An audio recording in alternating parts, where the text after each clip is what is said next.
মাধবের জীবিকা নির্ভর করে।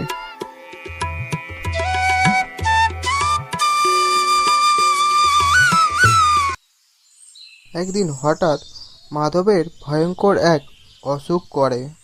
সেই জন্য মাধব আর জঙ্গলে যে গাছ কাটতে পারেনি।